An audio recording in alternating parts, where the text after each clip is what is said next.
बोलो श्री प्राणनाथ प्यारे की जय, सदगुरु महाराज की जय। श्री प्रकाश ग्रंथ प्रारंभ।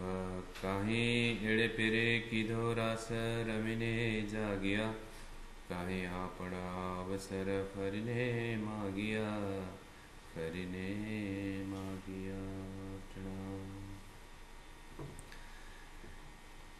सधर्म प्राण श्रीवाणी सुंदर साजी। तो इस श्रीमद् तारतम वाणी में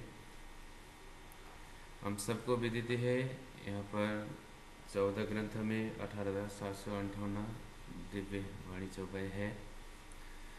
उसमें से हम अभी परम पूज्य गुरु जी के आदेश अनुरूप प्रकाश ग्रंथ को लेकर के हम यहाँ उपस्थित है, विशेष प्रकाश गुजराती को। तो सबसे पहले तो हमें जो प्रकाश हम यहाँ पर अब चिंतन करने जा रहे हैं, इसे तो नाम ही प्रकाश है। प्रकाश मतलब उजाला। तो प्रकाश से किस चीज का उजाला होना है, तो हमें इस बात को ही चिंतन करना है। तो प्रकाश द्वारा हमारे आंतरिक हृदय को, विशेष हमें दिव्य धाम से हम संसार में कुछ समय के लिए हम खेल देखने के लिए आए हैं। इसी खेल के माध्यम से हमें पूर्ण अपने परात्मा में जागृत होना है। तो अपने आत्मा को पूर्ण रूप से जागृत हो करके इस खेल के माध्यम से हमें अर्थात इस असत जड़ दुख के माध्यम से हमें सच्चिद आनंद अपने दिव्य धाम को पूर्ण रूप से फिर प्राप्त करना है। तो उसी चीज को हमें यहाँ पर प्रकाश करना है। सबसे पहले तो हमने इस तारतम वाणी के माध्यम से पहले रास ग्रंथ को हमने चिंतन किया। रास ग्रंथ में से भी सबसे पहले यहाँ महामति प्राणनाथ जी ने मोहजल की प्रकरण करके यहाँ पर रखा हुआ है।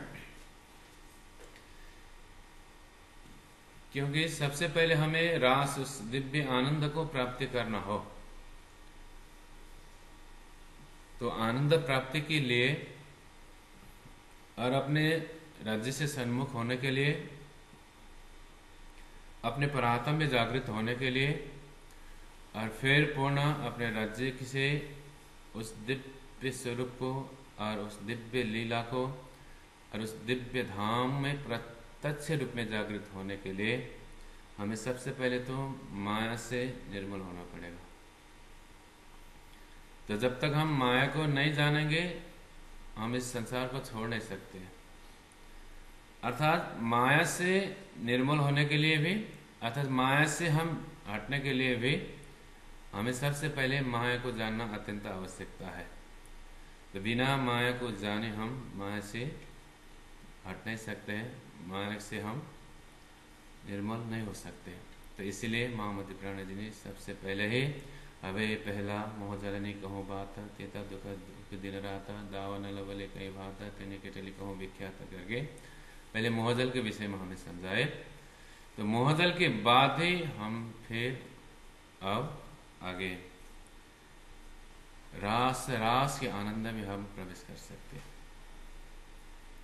और हम सबको विदित है कि विशेष करके हमारे इस दिव्य वाणी का चिंतन के रूप में सबसे पहले यहाँ रास ग्रंथ, फिर प्रकाश ग्रंथ, फिर षटऋतु और कलश के कुछ चौपाई हम सबको जानते हैं। ये विक्रम संवत 1714 में जब महामति प्राणनाथ जी हफ्सा में जब पढ़े थे, तो उसी समय में ही इस वाणी को अवतरण हुआ है।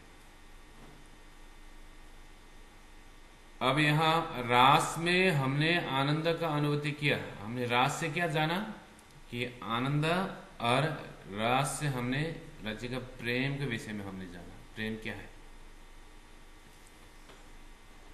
तो उस प्रेम को हमने जान लिया, उस प्रेम को हमने महसूस किया, परंतु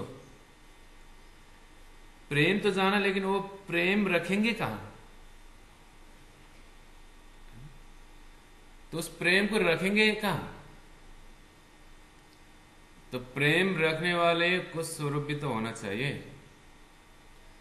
तो इसलिए यहां पर महामती प्राणा जी ने फिर प्रकाश ग्रंथ के माध्यम से हमें ऐसा प्रकाशित कर दिए कि उसी प्रकाश स्वरूप से जिन रसरास के आनंद और उस रसरास के प्रेम को हमने जाना, तो वो प्रेम को रखने वाला स्वरूप कहां पर है और वो प्रेम को रखने वाला स्वरूप कैसे है, तो उस बात को लेकर के फिर महामती प्राणा जी ने प्रकाश ग्रंथ के माध्यम से फिर यहाँ उन स्वरूप, कौन सा स्वरूप, जो प्रेम को रखने वाले, हम प्रेम तो करते हैं लेकिन किस स्वरूप को करें, कहां करें, तो उस स्वरूप को सदगुरु महाराज जी मतलब महामती प्राणा जी ने प्रकाश ग्रंथ के माध्यम से उस स्वरूप को यहाँ पर खड़ा कर दिया।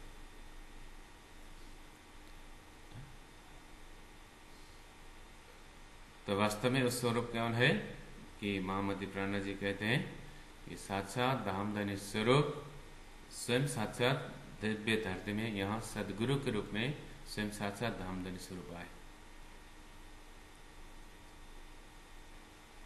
तो उन्हीं स्वरूप मतलब दिव्य सतगुरु का स्वरूप ही वास्तव में पूर्ण ब्रह्म परमात्मा श्री राज्य का स्वरूप इस धरती में आया है।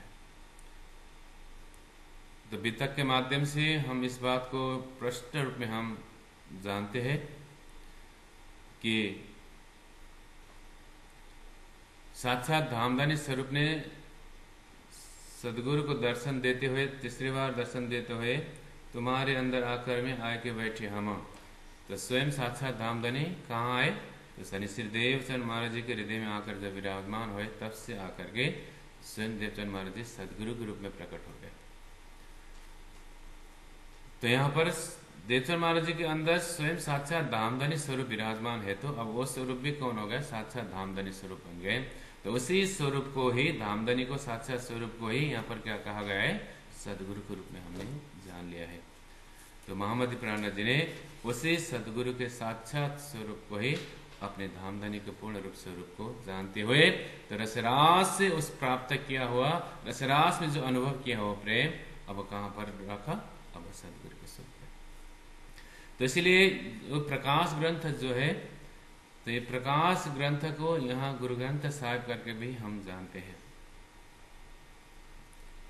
अब इस प्रकाश के अंदर में सदगुरु की महिमा तो है ही, और इसके साथ साथ में पूर्ण रूप में अपने गुणांग इंद्रिय को हम कैसे बस में कर सकते हैं, और इसी गुणांग इंद्रिय के द्वारा ही हमें पूर्ण ब्रह्म परमात्मा को प्राप्त करना है।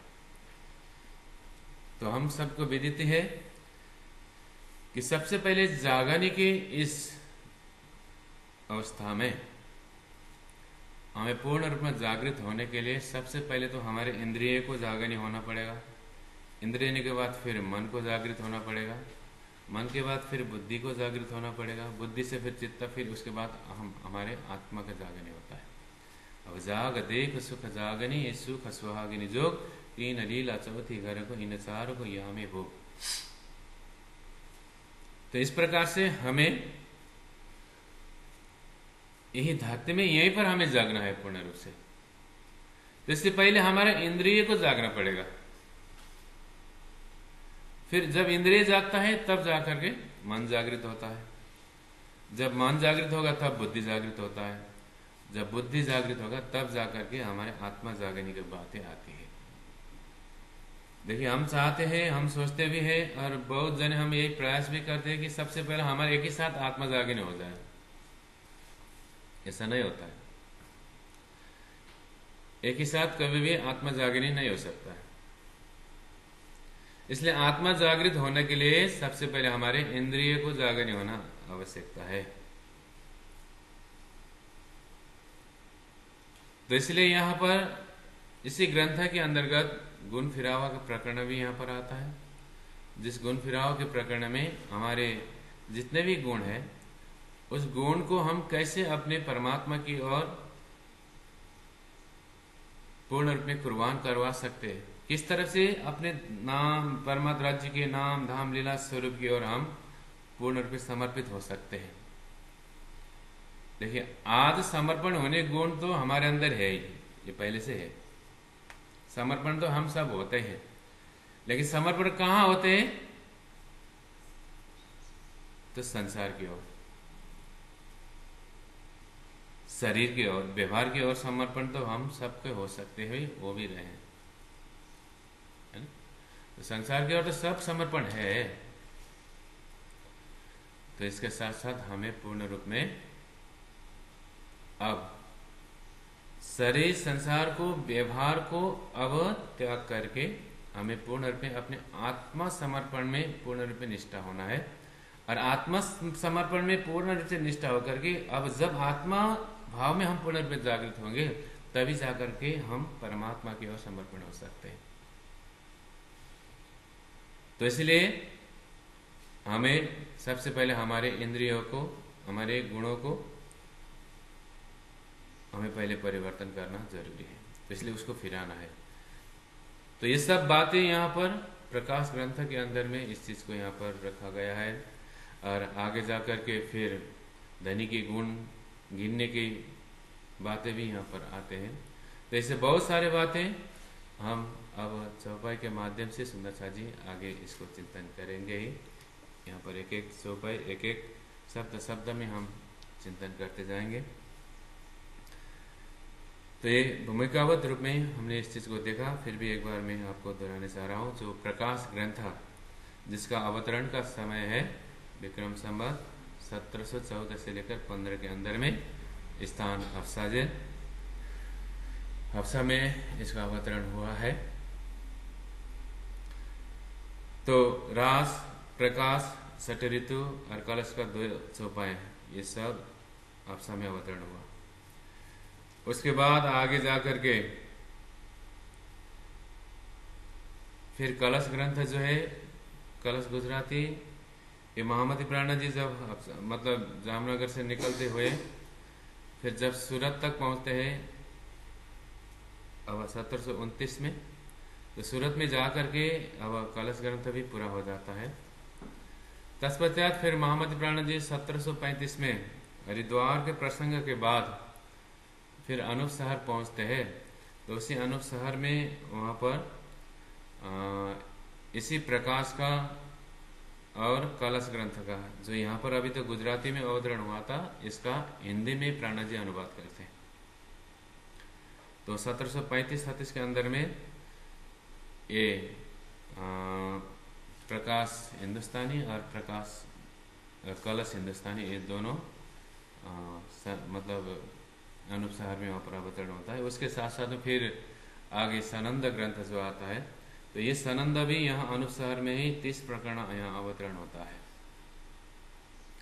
तो सनंद के अंदर में जो अब छोटी पत्री बड़ी पत्री करके हमने वहाँ पर देखा, ये है, ये पहले से ही महामती प्राणा जी जब दिल्ली में थे, जब कामा पहाड़ी में विशेष वहाँ पर और विशेष दिल्ली में जब रहे थे, उसी समय में ये छोटी पत्री बड़ी पत्री भी वहीं पर अवतरण हुआ था। तो उसी को भी सनंद ग्रंथ में यहाँ पर रखा हुआ है।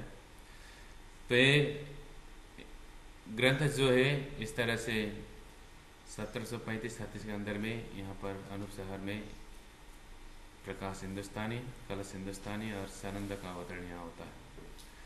उसके पश्चात जो किरंतन ग्रंथ है, किरंतन ग्रंथ भी ये सर्वदेशीय चर्चा माना जाता है। तो महामती प्राणा जी जहाँ जहाँ पहुँचे, जिस जिस अवस्था में जैसे अवस्था रहा, उसी अवस्था के हिसाब से ये वाणी अवतरण हुआ है। जैसे महामती प्राणा जी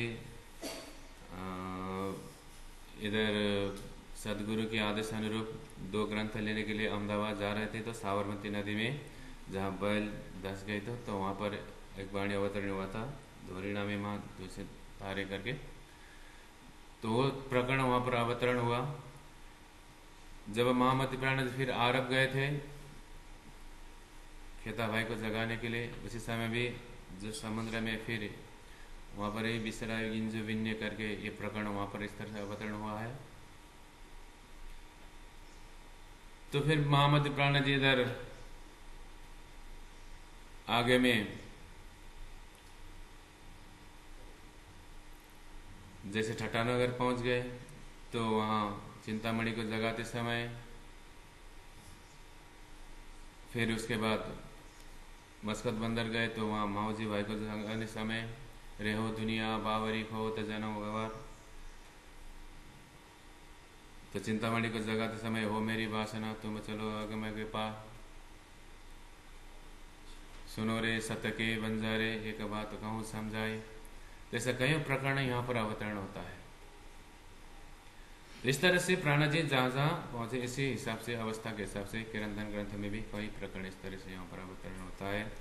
और खुलासा ग्रंथ, फिर खिलवत ग्रंथ, फिर परिक्रमा, सागर, श्रृंगार, सिंधी, मार्फत, क्यामत, ये सब फिर पन्ना में जा करके अब वहाँ अवतरण शुरू होता है। जैसे परिक्रमा 38 से प्रारंभ होता है 40 तक, फिर से 43 में जा करके खुलासा ग्रंथ,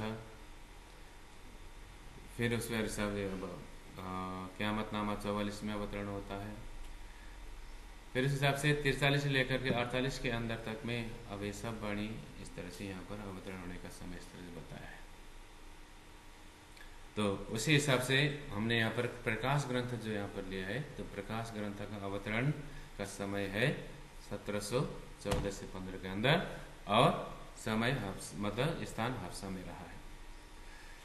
तो यहाँ पर भी जैसे हमने प्रकाश ग्रंथ में कई प्रकरण के साथ साथ में अंतिम में आता है बेहदवाणी करके। तो ये बेहदवाणी भी प्राणा जी जब दीप बंदर जाते समय जब नाव में जा रहे थे, तो दीप बंदर जब जाते समय नाव में वहां पर ये बेहदवाणी भी अवतरण होता है। तो इसको भी वहां पर रखा हुआ है। तो इसी हिसाब से आइए ये छोटा सा भूमिका के बाद अब हम चौपाई की ओर हम प्रवेश करते हैं। फिर सुंदर सा जी, तो विशेष अब हमारे दिमाग में यही होना चाहिए कि महामती प्राणनाथ जी ने अब सदगुरु के महिमा के विषय में इस प्रकाश ग्रंथ के अंदर पूरा प्रकाशित किया हुआ है। तो साक्षात धामधनी स्वरूप अब इस धरती में यहाँ पर जो अवतरण हुए, तो धामधनी स्वरूप को जो लीला यहाँ पर हुआ है, तो उसी लीला को यहाँ पर जागृत कर रहे हैं। अब विशेष करके महामती प्राणनाथ जी यहाँ पर कहते हैं, क्योंकि धरती में सदगुरु आने से पहले भी कई सारे योगी हुए, ध्यानी हुए, ज्ञानी हुए, तपस्वी हुए, बहुत सारे हो गए। तो महामती प्राणनाथ जी यहाँ पर कह रहे हैं कि चाहे तुम योगी बनो, चाहे तुम एक कर्मयोगी बनो, चाहे भक्ति बनो, चाहे ज्ञानी बनो, जो कुछ भी बनो, परंतु यहाँ इतना ही होना चाहिए कि तो जो भी बनो ठीक है, परंतु क्या होना चाहिए, सत और असत का विवेचन होना जरूरी है। क्योंकि आज तक धरती में ज्ञानी लोग तो बहुत हुए, भक्त लोग भी बहुत हो गए। जैसे भक्त में हम देख सकते हैं मीराबाई, नरसिंह मेहता, चैतन्य महाप्रभु, है ना, ये सब भक्त हो गए। ज्ञानी में हम देखते हैं व्यास जी हो गए, सुखदेव महाराज जी हो गए, ये कई ज्ञानी लोग भी हो गए,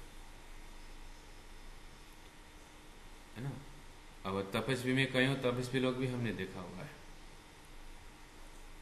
फिर भी आज तक संसार में एक ही चीज यहाँ पर चलता रहा कि अब्रह्म को ब्रह्म ही मानना, ये प्रचलन एक पहले से चलता रहा। यही चीज संसार में सबसे बड़ा कलंक था।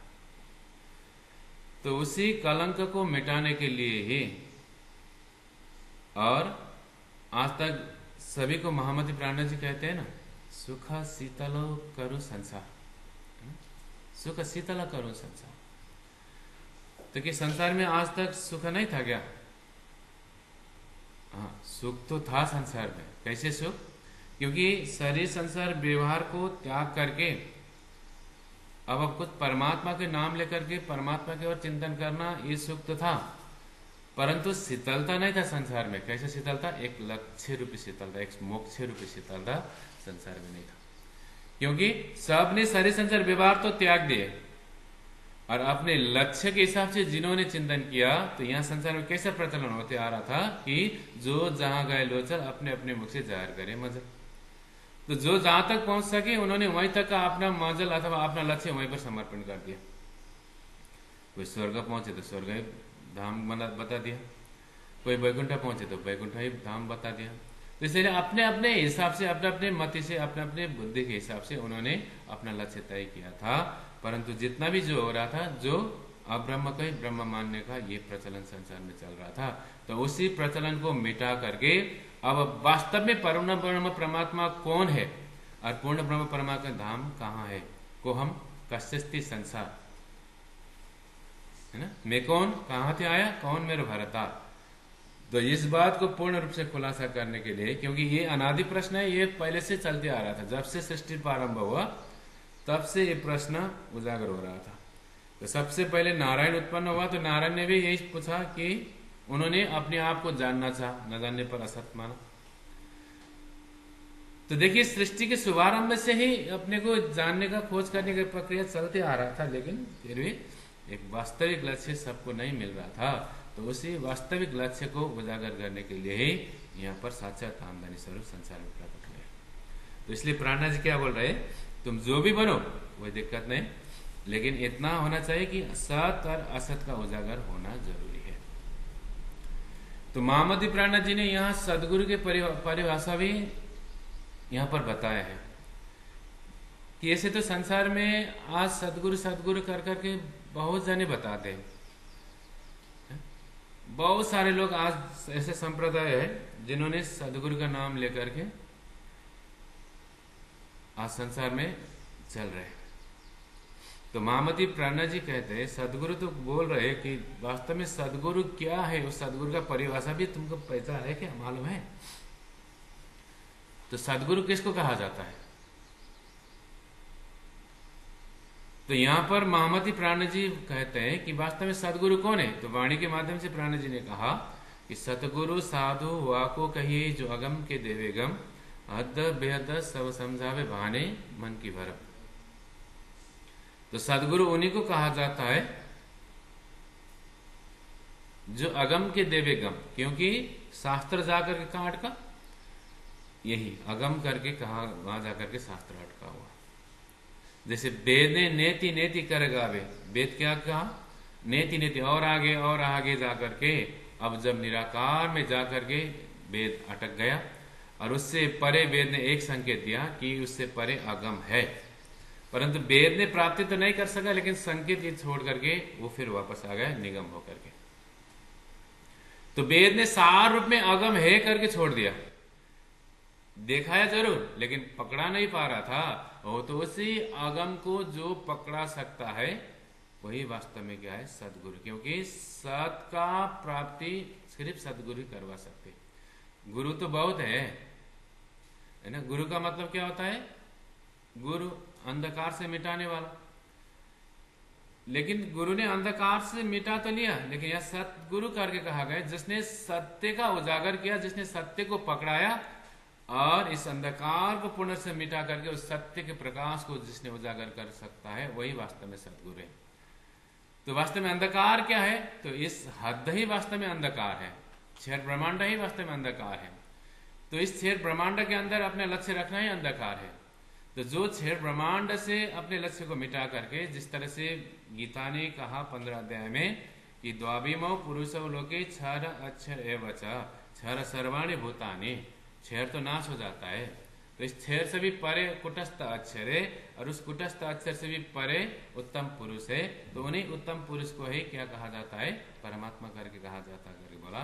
तो उन्हीं उत्तम पुरुष को प्राप्त करवाना ही वास्तव में क्या, उन्हीं सत्य को पकड़ाना ही वास्तव में ये सतगुरु का लक्ष्य होता है। तो जिन्होंने उस सत्य को पकड़ा सका वास्तव में वही सतगुरु है, अर्थात वास्तव में जिसने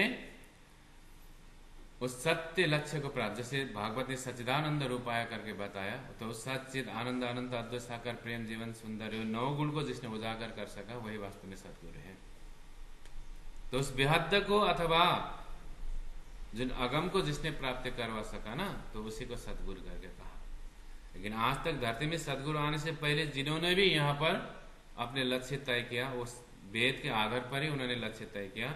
तो वेद स्वयं हद को छोड़कर पार नहीं जा सका, तो वेद को पूर्ण रूप में चिंतन करके, वेद को ज्ञान को जान करके हम उस सत्य को प्राप्त कर सकते नहीं। तो इसीलिए यहाँ पर महामती प्राण जी कहते हैं जो अगम के देवे गम, जो अगम का जो प्राप्ति करवा सकते वही सदगुरु है। और दूसरी बात महामती प्राण जी ने कहा कि हद बेहद दोनों समझावे। हद यह करके समझाना और हद को छोड़ करके बेहद यह करके उस पार दिव्य परम धाम को उजागर करवाना ही ये सदगुरु का कार्य। तो ये सदगुरु ही कर सकते हैं। तो इसलिए महामती प्राण जी सदगुरु का परिचय इस प्रकार से दिए हैं। तो इसलिए प्यारे सुंदर साथ जी यहाँ पर प्राण जी कहा तुम जो बनो कोई दिक्कत नहीं, लेकिन सत और असत का विवेचन होना अत्यंत आवश्यकता है, जरूरी है। तो इस बात को सदगुरु महामती प्राण जी पहले यहाँ खुलासा करते हैं। तो अब आइए इस तरह से अब यहाँ प्राण जी अब पहले चौपाई में कह रहे काई एड़ी पेरे की दो रासा रमिने जागिया। काई मतलब कुछ, एड़ी पेरे इस प्रकार से, की दो मतलब किया, क्या किया, रासा। तो सबसे पहले आमदनी के अथवा राज्य महाराज जी के आदेश अनुरूप दिव्य परम धाम से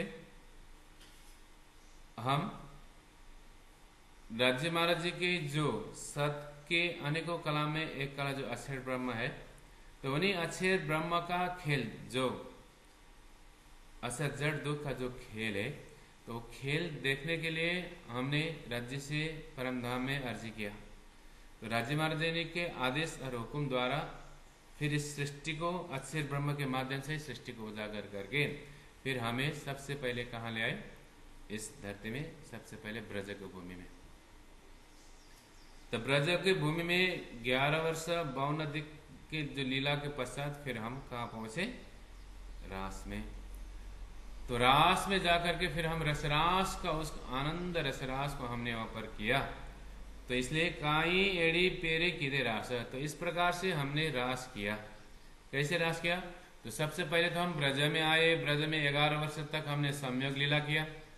फिर वहां पर हमने फिर राज्य के आदेश अनुरूप फिर वियोग लीला किया। तो वो वियोग लीला करने के बाद फिर हमने ब्रज की भूमि को हमने छोड़ सके, त्याग सके। और ब्रज की भूमि को छोड़ करके फिर हम रास की भूमि में हम प्रवेश कर गए।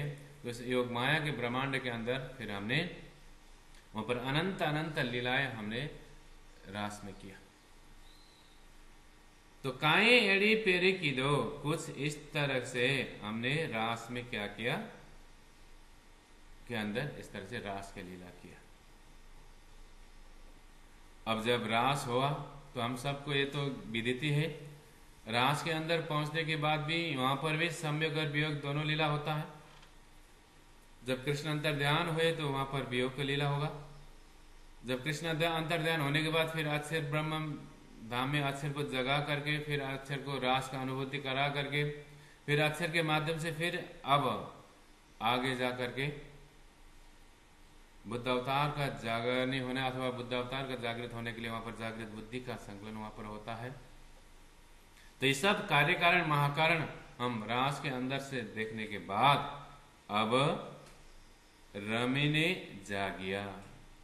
तो रास का रमन अथवा रास का आनंद में फिर हम रमने के बाद फिर हम जागिया। तो कहाँ जागे, मूल मिलावा में। परंतु जागिया मतलब यह पूर्ण रूप से जागृत तो नहीं, हम तंद्र अवस्था में, है ना। कैसे, तंद्र अवस्था में हम यहाँ पर जागृत हुए।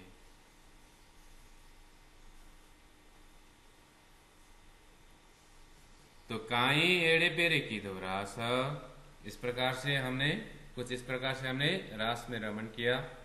और रास में हमने जान लिया कि वहां पर संयोग और वियोग का दोनों लीला भी हमने वहां पर चिंतन किया। वहां का कार्य कारण महाकारण सब चीज हमने वहां पर चिंतन किया।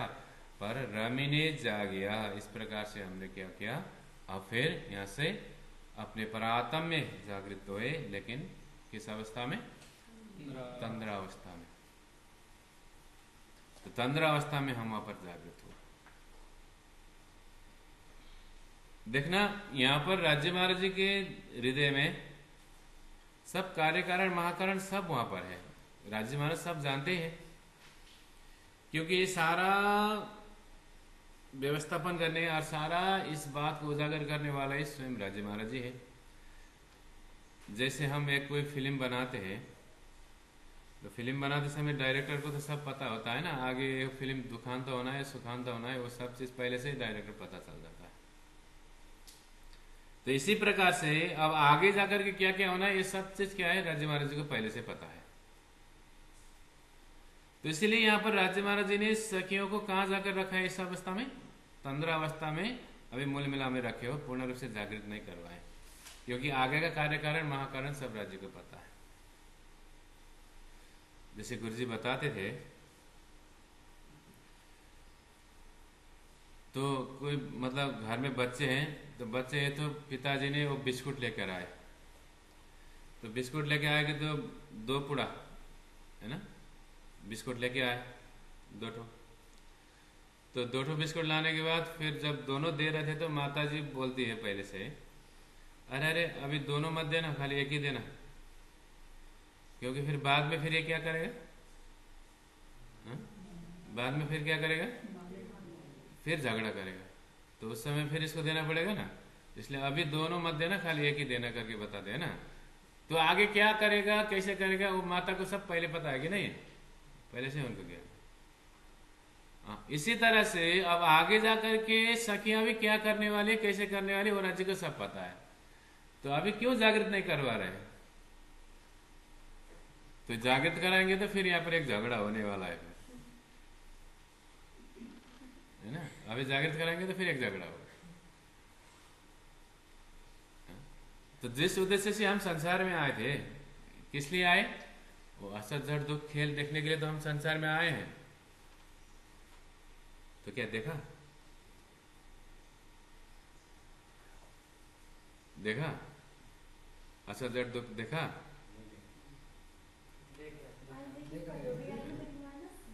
तो फिर हम संसार में आकर के असत जड़ दुख खेल देखने के लिए आए थे, परंतु यहाँ पर 11 वर्ष 52 दिन तक ब्रज में लीला किया, वहां संयोग का लीला हुआ 11 वर्ष तक, फिर 52 दिन वियोग का लीला करवाए, दुख का लीला वहां पर कराए, तो दुख देखा कि नहीं देखा, देखा। तो रास में भी गया तो रास में भी वहां पर संयोग की लीला भी है, कृष्ण अंतर्धान हुआ तो वियोग की लीला भी हुआ, वहां पर दुख देखा कि नहीं देखा, देखा कि नहीं देखा,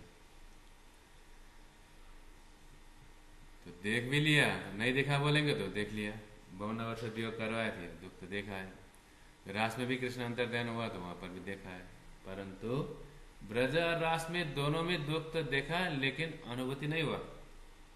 क्यों अनुभूति नहीं हुआ, तो इसलिए कि ब्रज और रास में दोनों में हमें राज्य का पूर्ण पहचान नहीं था, है ना, खाली अंकुर के बल से हम अंकुर से राज्य से समर्पण हुए थे, राज्य से लीला कर तो रहे थे, लेकिन हमारे साक्षात आत्मा के मेरे मालिक है, साक्षात मेरे धामधनी स्वरूप है करके ब्रजरास दोनों में हमें एक ज्ञान नहीं था।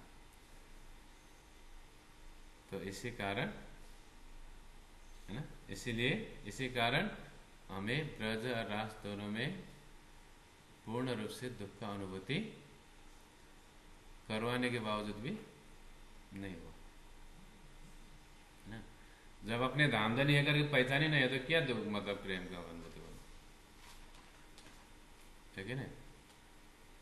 जैसे यहाँ से अब हम बाहर में देखते हैं कई लड़के लोग निकलते जाते हैं, अब एक कुमारी स्त्री लड़के, अब यहाँ से कोई लड़की छोड़ के गया करके यहाँ पर रो के बैठती है क्या, जो भी लड़का जाता है अरे मेरे को छोड़ के गया, जो भी आता है मेरे छोड़ के गया करके बोलती है,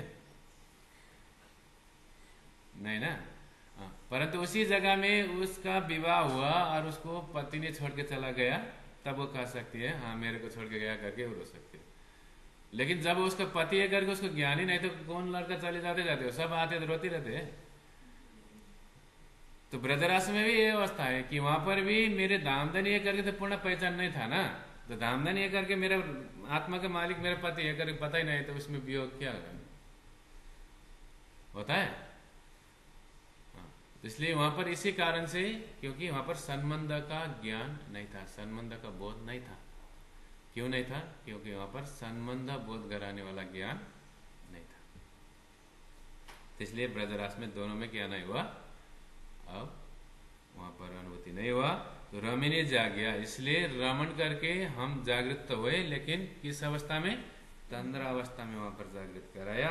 अब काई आपना आ अवसर, अब कुछ इस तरह से हमें आपना आ अवसर, फिर हमें दूसरा क्या हुआ? अवसर अब प्राप्त हुआ। तो फरीने मागिया, है ना? फरी मतलब फिर से, तो फिर से हमने मांगा क्या, है ना? तो पहले राज्य को पता था, राज्य ने पूर्ण रूप से जागृत तो नहीं करवाए, तंद्र अवस्था में रखा।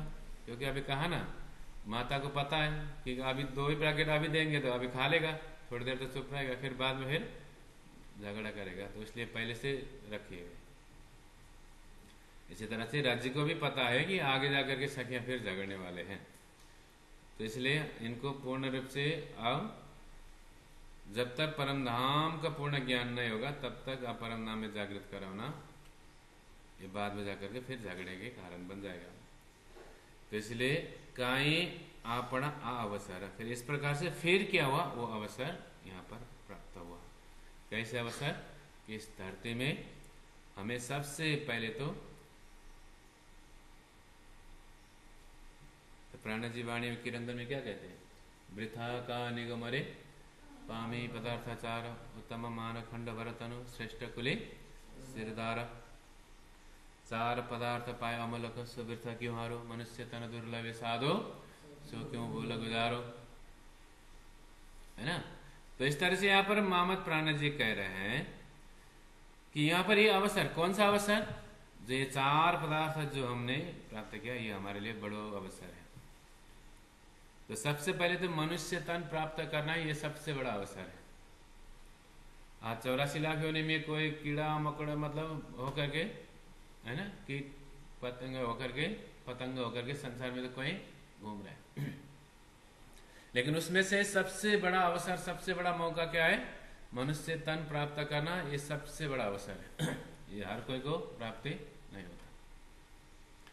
अब मनुष्य तन प्राप्त हुआ, उस मनुष्य तन भी इस भारतवर्ष के अंदर अथवा भारतवर्ष में, ये भी बड़ा अवसर है। और भारतवर्ष के बाद फिर भी इस 28वें कलयुग में अवतरण होना तो और उसका भाग्य और है। और 28वें कलयुग के बावजूद, है ना, 28वें कलयुग के बावजूद अब और सतगुरु का ज्ञान अर्थात तारतंग ज्ञान प्राप्त होना, तो ये तो भाग्य से सीमा से परे है। तो ये अवसर हमें यहां पर प्राप्त हुआ है। तो काई आपना आ अवसर, फिर हमें इस अवसर प्राप्त हुआ। तो आ अवसर हम तो फिर हमने मांगा, क्या मांगा? फिर खेल देखने के से हमने फिर मांगा कि नहीं मांगा? तो हमने प्रत्यक्ष रूप में मांगा तो नहीं, फिर राज्य ने हृदय से जाना कि नहीं जाना? हमारे मन के अंदर की बातें, हमारे अंदर की बातें राज्य ने जाना कि नहीं जाना? तो हमें पता नहीं, लेकिन राज्य को पता है ना? तो बच्चों को पता नहीं है कि वो रोएगा कि बाद में रहेगा, उसको पता नहीं, लेकिन माता को पता है कि वो रोएगा रोएगा, है ना? तो बच्चों को ये पता नहीं होगा कि अब जाके मेरे बाद में भोग लगेगा, फिर मैं झगड़ूंगा, मैं करूंगा, शायद बच्चों को पता नहीं। वो तो जिस समय पाया उस समय वो खुश है, लेकिन उसका कार्यकारण महाकारण तो माता को पता है। इस तरह से यहाँ पर भी कार्यकारण महाकारण सब राज्य को पता है। इसीलिए राज्य ने फिर हमें काई आपना आ अवसर, ऐसा अवसर हमको आया, प्राप्त हुआ। अब फरीने मांगिया, फरीने मतलब फिर हमने क्या किया? फिर से हमने मांगा, क्या मांगा? खेल हमने फिर मांगा, खेल देखने के लिए। तो सुंदर साथी, अब यहाँ पर देखना, यहाँ आ अवसर करके अवसर में बहुत बात नहीं और बहुत बारीकी चीज यहाँ पर रखा हुआ। एक बात तो हमने ये यहाँ पर देख लिया, आ अवसर मतलब हम संसार में आए, 4 पदार्थ हमने प्राप्त किया है, ये भी एक अवसर हमने प्राप्त किया है। उसके बाद फिर हम जागने की ब्रह्मांड में सदगुरु को प्राप्ति करना, ये हमारे लिए दूसरा अवसर हुआ। तो कई अवसर हमें यह प्राप्त हुआ है। देखिए, महामती प्राण जी के हृदय के हिसाब से हम देखेंगे तो 1712 में सदगुरु महाराज जी चले गए, तो प्राण जी दुखी हो गए। तो सदगुरु चले गए तो फिर मेरा क्या काम? तो सदगुरु नहीं है तो फिर मैं क्या करूं? है ना? क्योंकि सदगुरु तो मेरे श्वास है। जब शरीर में मेरा श्वास ही नहीं रहा तो मेरा प्राण रहने का कोई अस्तित्व है नहीं। सदगुरु तो मेरे रोम रोम का श्वास है। तो सदगुरु नहीं है तो फिर मेरा रहना कोई अस्तित्व नहीं है।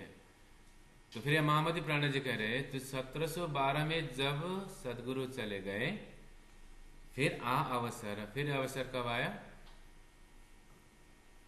1714 में फिर अवसर आ गया। तो किस रूप में?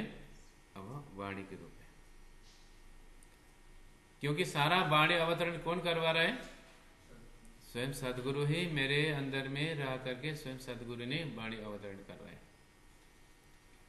अब 1712 के बाद तो सदगुरु महाराज जी पहुंचे तो कहां? प्राण जी के हृदय में पहुंच गए। ये परोक्ष रूप में हमने देख लिया।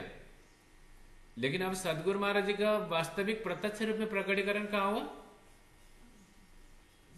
1714 में वाणी के माध्यम से अब सदगुरु महाराज जी प्रत्यक्ष रूप में वहां पर प्रकट हो गए। ठीक है, तो ये बड़ा अवसर है। और उसी हिसाब से सबने अपने अपने जीवन में घटाना। हमारे लिए अवसर कब मिला? तो अब अपने जीवन में हम सबको ये विदित होना चाहिए, ये ज्ञान होना चाहिए कि हमें अब हर एक के जीवन में सदगुरु का प्राप्ति होना अत्यंत आवश्यकता है। बिना सदगुरु की प्राप्ति हम इस जीवन से हम कभी भी उभर नहीं पाएंगे, हम निकल नहीं पाएंगे। समझ गए? तो इसलिए यहां पर अवसर है, ये अवसर मेरे को प्राप्त हुआ। देखिए, हम अब अपने व्यक्तिगत जीवन से देखें। अभी जब हम यहाँ तालीम ले रहे हैं, सब यहाँ पर हम उपस्थित हैं, है ना? तो आप लोग सब यहाँ पर रायगढ़ पहुंच गए हो, अब यहाँ पर तालीम ले रहे हो। तो यहाँ पर भी देखो तो कितना अवसर है। हम अभी घर में होते तो क्या करते, है ना? घर में होते तो क्या करते? बहुत कुछ करते। क्या करते? तो वही सारे संसार व्यवहार में आसक्ति रहते, है ना? ज्यादा से ज्यादा शादी करते, अपने परिवार बढ़ाते, वही परिवार में रह करके मस्त रह जाते। उससे क्या करते, है ना? तो आज देखे तो कितना अवसर हमें प्राप्त हुआ है। लेकिन फिर भी हमें ऐसे शरीर संसार व्यवहार को जब तक हम नहीं त्याग पाएंगे, जब तक शरीर संसार व्यवहार को छोड़ नहीं पाएंगे, तब तक परमात्मा प्राप्ति होने का अवसर तो प्राप्ति होता ही नहीं है कि नहीं? क्योंकि हमें आनंद प्राप्ति करना हो, अर्थात हमें राज्य के प्रेम को प्राप्ति करना हो, तो हमें सबसे पहले क्या होना जरूरी है? शरीर संसार व्यवहार को त्यागना ही पड़ेगा। शरीर संसार व्यवहार को त्यागे बिना आनंद कभी भी मिलता नहीं है। मैं आपको प्रैक्टिकल भी बता सकता हूँ। जैसे देखिए, मैं बार बार इस बात को कहता हूँ, ये गुरुजी भी इस चीज को बताते हैं, है ना? हमने बहुत बार ये सुने भी होंगे, है ना? तो हम प्रैक्टिकल देखें तो एक दृष्टांत के माध्यम से बता रहा हूँ, प्रैक्टिकल दृष्टांत। जैसे अभी हम यहाँ है तो यहाँ पर चलो एक पूरा हम मस्ती से भजन गा रहे हैं, है ना? बढ़िया से वो भजन अब गा रहे हैं। तो भजन में हम क्या करते हैं? अब भजन सुनते हैं, अब किसी उछलने का मन होता है ना, नाचने का मन होता है। तो नाचते क्यों है? किस लिए नाच रहे हैं? आनंद के लिए, है ना? नाच क्यों रहे हैं? आनंद के लिए नाच रहे हैं ना, कि दुख प्राप्ति कर रहे हैं? आनंद के लिए नाचते हैं।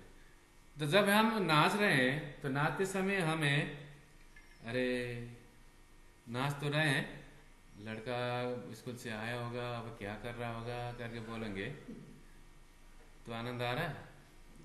अरे गौ को घास ही डालने भूल गया, अब वो घास खाएगा कि नहीं खाएगा करके नाचने से आनंद आता है। हुँ? अरे वहां पर चावल बैठा था, वो चावल जल गया तो अरे करके आनंद आता है। तो तुरंत शरीर संसार व्यवहार का याद आते ही तो क्या करेंगे, तुरंत भाग जाते हैं। वो आनंद ले पाएंगे, नहीं ले पाएंगे। जब हम नाचने लगते हैं तो वो याद आता है नहीं। गौ ने घास खाया खाया क्या मतलब, लड़का आया कि नहीं आया क्या मतलब, है ना। चावल बैठा था जल गया तो जल गया क्या मतलब। तो वो सब चीज को भूलेंगे तब मस्ती में भजन में आनंद मतलब डूबते हैं, तब जाकर के हमें क्या होता है, आनंद आता है। तो उस समय में शरीर संसार व्यवहार किसी भी चीज का ख्याल होता है कि होता है। हाँ।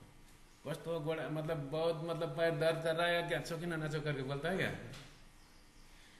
है ना। आया मर गए मर गए मर गए मर गए मर गए करके नाच रहे रहते हो। जब मर गए बोलते हो तो नाच तुम्हारा छूट जाता है ना। देखना शरीर संसार व्यवहार का थोड़ा सा भी भान हुआ मतलब आनंद छूट गया। इसी प्रकार से तो जब तक शरीर संसार व्यवहार के आसक्ति से हम नहीं छूटे तब तक आनंद मिलने वाला नहीं है ना। तो देखिए, तो अभी हम यहाँ पर वाणी के चिंतन कर रहे तो हमारा से अभी भले यहाँ रहने तक हो, है ना। जैसे हम ऑनलाइन के सुंदर साथ जी यहाँ पर खड़े हैं, तो इस समय में 1 घंटे के लिए हम भले जो भी हो, तो इस समय में हम कहीं सो करके बिताते थे होंगे, कहीं अन्य कार्य करके बिताते थे होंगे। कम से कम इस समय में भले 24 घंटे में 1 घंटे भले क्यों ना हो, तो इस समय भी हम राज्य का चिंतन कर रहे तो शरीर संसार व्यवहार को तो छोड़ करके देखे तो यह अवसर हमें प्राप्त हुआ कि नहीं हुआ। तो अवसर, यह अवसर हमें प्राप्त हो रहा है कि नहीं हो रहा है ना। तो हम रायगढ़ पहुंच रहे हैं, रायगढ़ में पहुंच गए, इसे तालमेल ले रहे तो हमसे शरीर संसार व्यवहार कुछ समय के लिए तो छूट रहा है ना। तो यह अवसर प्राप्त हुआ कि नहीं हुआ। अब इस अवसर को अपने को सच्चे मान करके इसको जीवन भर अपनाया तो बेड़ा पार है। भले कुछ समय के लिए भी हो, रायगढ़ रहने तक भी रहो, तब भी तो ये अवसर तो कुछ समय के लिए प्राप्त होगा ना। भले जाकर फिर जाओ खड्डे में डूब जाओ तो अपना अपना कर्म के भाग। लेकिन सदगुरु ने कृपा करके हाथ खींच करके हमें क्या किया है, अभी यहां तक तो ला दिया है ना। गुरु जी बोलते हैं ना, एक किसी को एक भोजन ग्रहण करने के लिए कितना मेहनत पड़ता है ना। एक भोजन ग्रहण करने के लिए देखो तो पूरा वो बंजर खेत को पहले खोदना पड़ता है, उसमें पानी लगाना पड़ता है, फिर धान का बीज डालना पड़ता है, फिर उगता है, फिर उसको लगाना पड़ता है ना। फिर उसको गोड़ मेल करना पड़ेगा, फिर वो जब पक जाता है तो फिर उसको सुधारना पड़ेगा, काटना मत, सुधारना पड़ेगा। फिर सुधारने के बाद उसको फिर झाड़ना पड़ेगा, उसको निकालना पड़ेगा, फिर उसको सुखाना पड़ेगा, तब जाकर के मिल में जाता है। मिल में जाकर के फिर उसको हम कूट के ले आते हैं। जब चावल बन के आए तो फिर चावल खाने से भी नहीं होता है, फिर इसको पकाना पड़ेगा। पकाने के बाद, है ना, पकाने के बाद भी फिर नहीं होता है, फिर उसको परोसना पड़ता है। परोसने के बाद भी नहीं होता, फिर हाथ में लेना, हाथ में यहाँ आने तक भी कुछ है नहीं, है कि नहीं। तो उतना भी कर नहीं सकता करके क्या कर दिया, मुंह आ करके यहाँ मुख में भी डाल भी दिया, उतना भी कर दिया। लेकिन गले से नीचे गुटक का जो करते हैं, निवाला अंदर जो जाता है, तो वो भी क्या दूसरे ही कर दे कि एक बांस का टोक चला करके डाल देंगे अंदर। तो गले से नीचे जाने के लिए तो वो तो अपना मेहनत है ना, वहां तो सब हेल्पलेस होता है कि नहीं होता है ना। जैसे माता पिता ने बच्चों को भोजन करवाते हैं तो मुंह में जबरदस्ती डाल सकते हैं, लेकिन गले से अंदर जाने के लिए तो वहां बच्चा ने ही बल करना पड़ता है ना। इसी तरह से सब कुछ तो यहाँ पर सदगुरु ने करवा दे रहे हैं। अब हमारा कार्य क्या है, सिर्फ उसको अपने जीवन में ग्रहण करना। तो ऐसा अवसर आज हमें साक्षात राज्य की कृपा से, गुरु जी की कृपा से, सदगुरु की कृपा से हमें यहाँ पर प्राप्त हुआ है। तो इस चीज को हमें समझना चाहिए और इस अवसर को हमें जानना चाहिए। अब फरीने मांगा, फिर हमने क्या किया, इस ज्ञान को हमने मांगा, जाना, समझा। तो प्यारे सुंदर जी, इस चीज को हमें समझना चाहिए। तो इस अवसर को हमें व्यर्थ जाना देना नहीं चाहिए, क्योंकि ये अवसर बहुत बड़े अवसर है हमारे लिए। हर कोई कोई अवसर प्राप्त नहीं होता। देखो तो आज उठते ही आदमी क्या क्या कर रहे हैं, है ना, ऐसे अपने जीवन को व्यर्थ घुमा रहे हैं। नेपाली में एक कहावत है ना, खुलुको उठ्यो, पकायो खायो, हल्लो हिँड्यो भन्छ, है ना। तो उठा और वो ढीढ़ो बोलते हैं ना, आटा का जो बनता है, विशेष अब मक्का का आटा का बनता है। हाँ, तो वो बनाया और खाया और चलो, तो इतना ही काम बच गया। तो और जीवन में क्या किया, तो कुछ खाली सारे संसार व्यवहार के मस्ती में अपने जीवन को गंवा रहे हैं। तो परंतु यहाँ पर हमें सदगुरु की कृपा से, प्राण जी की कृपा से, गुरुजन की कृपा से हमें यह अवसर प्राप्त हुआ। तो इस अवसर को जानते हुए अपने जीवन में सदगुरु के चरण में कोटान कोट प्रणाम करते हुए इस अवसर को अपने जीवन में उतारते हुए हमें इस ब्रह्मांड से निकल के अपने परात्म में पूर्ण से जागृत होना है। तो सबसे बड़ी बात यह अवसर करके जो आया है, अवसर क्या है, तो यहाँ पर जागिए करके आया ना। जागना क्या है, जागने का मतलब यह है कि परात्म को पकड़ना अथवा परात्म में पूर्ण रूप में जागृत होना ही वही जागने है। समझे, जागने का मतलब क्या है, परात्म में जागृत होना। लेकिन वो कार्य क्या होना चाहिए, इतना ही बैठे घर जाके धाम है, यहीं बैठे बैठे परात्म में जागृत होना चाहिए। वहां जाकर के जागृत होगा करके नहीं होता, यहीं पर जागृत होना चाहिए, है ना।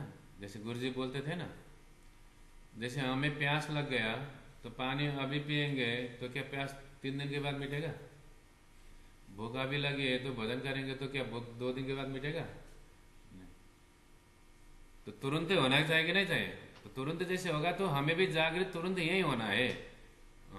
या फिर वो किया, आप जागृत परात्म में जाकर बाद में करके जब सोचने लगेंगे तो नहीं होता। तो देन एंड देर कहते हैं, मतलब अभी के अभी। तो यही हमें पूर्ण रूप से यह अवसर प्राप्त हुआ है। तो यह अवसर को अपने जीवन में उतारते ही यही पूर्ण रूप से जागृत होना है, प्यारे सुंदर सा जी। तो इस बात को हम अपने जीवन में उतारते हुए अपने जीवन को धन्य धन्य बनाना चाहिए और सदगुरु के इस अवसर को हमें अपने जीवन में डालते हुए आगे अपने जीवन को धन्य बनाते परात्म में जागृत होना है। तो ये बातें यहाँ पर सतगुरु महाराज जी अथवा प्राणा जी वाणी की चिंतन से हमें करवा रहे हैं। तो आइए प्यारे सुंदर सा जी, आज एक ही चौपाई को हम यहाँ पर उठा पाए और इस भूमिकागत रूप से हमने यहाँ चिंतन किया। तो काई एड़ी पेरे की दो रास रमिने जाग्या, कहीं हमने इस प्रकार से कुछ इस तरह से हमने रास को किया। तो रास कैसे किया, हमने इस सब चीज़ पहले ही रास के माध्यम से हम जान चुके हैं। रास में कितने प्रकार के अब लीला होता है वो सब हम जान चुके हैं। रमिने जाग्या, फिर रास को रमन करते हुए रास को जागृत रमने के बाद फिर हम जाग्या, कैसे तंद्रावस्था में मूल मिलाव में जागृत हुए। काहे अपना अवसर, फिर हमें वो अवसर प्राप्त हुआ। तो फिर हम फरीने मांगे, फिर हमने वो खेल देखने के लिए राज्य से मांगा और हम फिर इस संसार में तीसरी बार फिर खेल देखने के लिए आए हैं। तो इस बात को फिर हम आगे के प्रसंग में कल चिंतन करेंगे।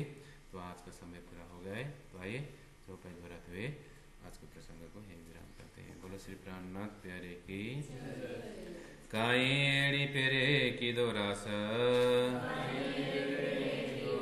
रमिने जागिया, काहे अपना अवसर फरीने मागी,